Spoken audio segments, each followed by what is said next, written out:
কাছের ও দূরে দেশ ও বিদেশ যে যেখান থেকে দেখছেন, তালুকদার ভেষজ দাওয়াখানা সোশ্যাল মিডিয়ার পক্ষ থেকে আমি হাকিম এমার তালুকদার। আমি একজন ভেষজ গবেষক।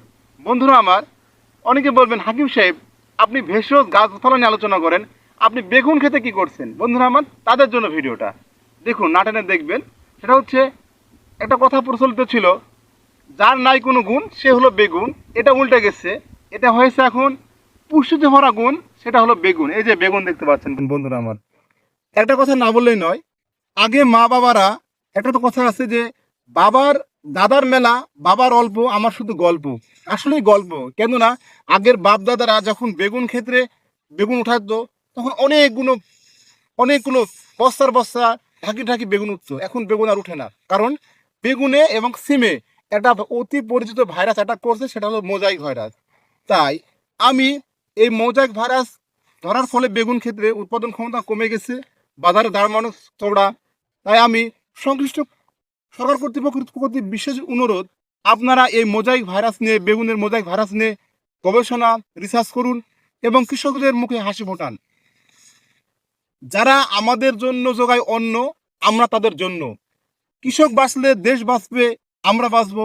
কৃষক একে অপরের পরিপূরক। বন্ধুরা আপনি চাকরি করেন, বাকরি করেন, আপনি ক্ষেত আপনি আপনি ব্যবসা করেন, আপনি ব্যবসায় থাকা হাজার হাজার কোটি টাকা কামাই করেন, আপনি তো বিদেশি শাকসবজি খান না, আপনার দেশি সবজি খেতে হয়। সুতরাং আপনার দেশি সবজির প্রতি আপনার ভালোবাসা থাকা লাগবে। আপনি প্রকৃতিকে ভালোবাসুন, দেশ ও মাটিকে ভালোবাসুন, কৃষককে ভালোবাসুন, কৃষককে সম্মানের চোখে দেখুন, কৃষককে শ্রদ্ধা করুন। বন্ধুরা আমার, এবার আসুন বেগুনের পুষ্টিগুণ সম্পর্কে আমরা আলোচনা করি। বেগুন একটি প্রচলিত সবজি, এটা 12 মাস পাওয়া যায় আমাদের দেশে। এই সবজিতে অনেকগুলো ভেষজ গুণ রয়েছে। আছে ভিটামিন B1, B12, B6 এবং রয়েছে ফলিক অ্যাসিড, নাইট্রিক অ্যাসিড এবং ফাইবার রয়েছে। তাই আমরা বেগুন 12 মাস 12 মাস ঝোল অথবা চটচটি ব্যবহার করে থাকি। তাই আসুন এই বেগুনের মোজাইক ভাইরাস রোধকল্পে এদেশে যারা বড় বড় বিষ কোম্পানি, পেস্টিসাইড কোম্পানিগুলো রয়েছেন, তারা এই মোজাইক ভাইরাস নিরসন কল্পে কৃষকের মুখে হাসি ফোটানোর জন্য আমরা কাজ করি।